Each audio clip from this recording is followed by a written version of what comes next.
Hi friends, welcome back to our channel Nandanavanam. Friends, ఈ వీడియోలో 5 years old బేబీకి మగ్గం వర్క్ కోసం క్లాత్ పైన ఏ విధంగా మార్కింగ్ చేసుకోవాలనేది చూపించబోతున్నాను. ఇది శారీ పైకి వచ్చే బ్లౌజ్ అండి.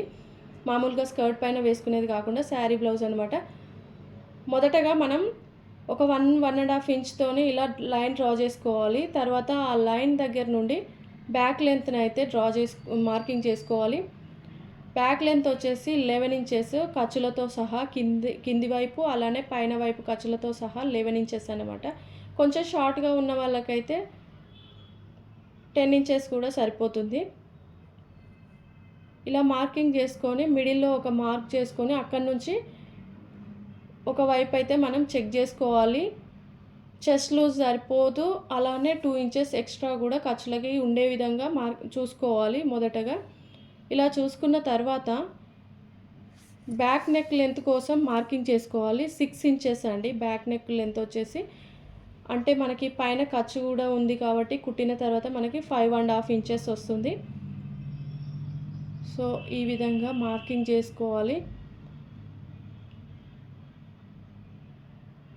ఇలా మార్కింగ్ చేసుకున్న తర్వాత ఒక స్కేల్ తీసుకొని మిడిల్లో ఒక లైన్ అయితే డ్రా చేసుకోవాలి. ఈ విధంగా ఇలా లైన్ డ్రా చేసిన తర్వాత 2 ఇంచెస్ నెక్ లెంత్ కోసం తీసుకొని మార్కింగ్ చేసుకోవాలి. ఇరువైపులా 2 ఇంచెస్ మార్కింగ్ అయితే చేయాలి. అలానే కింది వైపు కూడా 2 ఇంచెస్ మార్కింగ్ అయితే చేయాలి.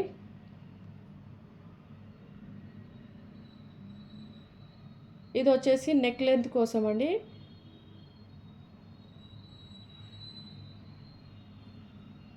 ఇలా పైన కింద మార్కింగ్ చేసిన తర్వాత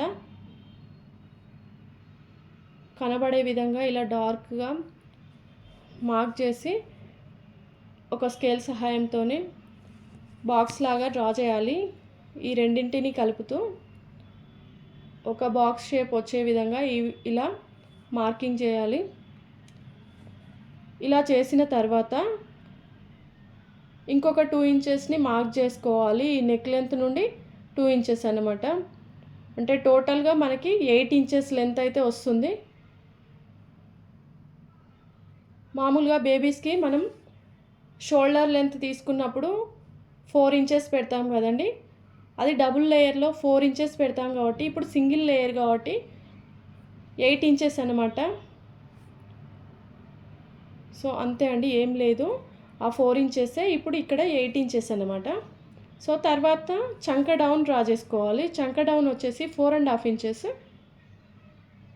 ఇలా 4.5 ఇంచెస్ దగ్గర మార్కింగ్ పెట్టుకొని లైట్గా ఇలా డాట్స్తో కలుపుకోవాలి. అలానే రెండవ వైపు కూడా మార్కింగ్ చేసుకోవాలి. 4.5 ఇంచెస్ దగ్గర చంక డౌన్ అనేది తీసుకోవాలి. ఇలా మనం మొదటగానే ఒక ఐడియాతో మార్కింగ్ చేసుకున్నాం అనుకోండి, మనం కుట్టిన తర్వాత ఏ విధమైన ఇబ్బంది అనేది ఉండదు. ఎందుకంటే మనకు ఇలా మార్కింగ్ చేసుకున్నప్పుడు ఎక్కడి వరకు కుట్టు అనేది వస్తుంది, అలానే ఖర్చులకు ఎక్కడికి వెళ్తుంది తెలుస్తుంది. అప్పుడు నీట్గా ఉంటుంది. లేదంటే ఒక్కోసారి మనం కుట్టింది ఖర్చులలోకి వెళ్ళడమో లేకపోతే కుట్టేటప్పుడు నీడిల్కి అనేది తగలడమో జరుగుతుంది. సో అలా కాకుండా ఈ విధంగా మార్కింగ్ చేసుకున్నాం అనుకోండి, ఈజీగా ఉంటుంది. ఒక 1/2 ఇంచెస్ తీసుకొని ఇలా మార్కింగ్ చేసుకొని నీట్గా రౌండ్ షేప్ అయితే ఇచ్చుకోవాలి. ఇక్కడ 1/2 ఇంచెస్తో ఇచ్చామనుకోండి కరెక్ట్ యూ షేప్ అనేది వస్తుంది. టోటల్గా రౌండ్ నెక్ కావాలనుకుంటే 1 ఇంచ్ తీసుకొని ఇలా రౌండ్ తీసుకోవచ్చు. కానీ నాకు యూ షేప్ అంటేనే ఇష్టం కాబట్టి నేను 1/2 ఇంచ్తో ఇలా యూ షేప్ అనేది ఇచ్చుకున్నాను. సో ఈ మార్కింగ్ అనేది మనం డార్క్ చేసుకోవాలండి, ఎందుకంటే మనం కుట్టేంత వరకు ఉండాలి కదా. తర్వాత ఫ్రంట్ నెక్ కోసం ఈ విధంగా 2 ఇంచెస్ దగ్గర మార్కింగ్ అయితే చేసుకోవాలి. తర్వాత ఫ్రంట్ నెక్ కోసం ఇలా 3.5 ఇంచెస్ దగ్గర ఇంకొక మార్కింగ్ అయితే చేసుకోవాలి. షోల్డర్కి 2 ఇంచెస్, ఫ్రంట్ నెక్కి 3.5 ఇంచెస్ ఇలా మార్కింగ్ చేసుకున్న తర్వాత ఇంకొక 2 ఇంచెస్ అయితే నెక్ రౌండ్ కోసం ఇలా 2 ఇంచెస్ డ్రా చేసుకోవాలి.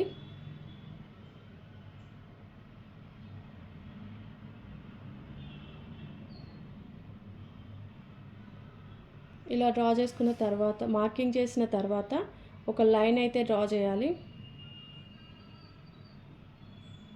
తర్వాత మనం ఇలా మార్కింగ్ చేసుకున్న లైన్ పై నుండి చిన్న చిన్న డాట్స్ ఇస్తూ రౌండ్ షేప్ని అయితే ఇచ్చుకోవాలి. మనం ఇప్పుడే డార్క్గా మార్కింగ్ అనేది విజిబుల్గా ఉండేటట్లుగా వేసుకోవాలండి. లైట్గా వేసి తర్వాత రింగ్కి ఫిట్ చేసిన తర్వాత కన్ఫ్యూజ్ అయ్యే కన్నా ఇప్పుడే నీట్గా వేసుకున్నది బెటర్. తర్వాత ఎలాంటి కన్ఫ్యూజన్ అనేది ఉండదు. సో ఈ విధంగా హ్యాండ్ కర్వ్ అనేది చంక డౌన్ ఇలా కర్వ్ షేప్ ఇచ్చుకోవాలి. సో అంతే ఫ్రెండ్స్, ఈజీ.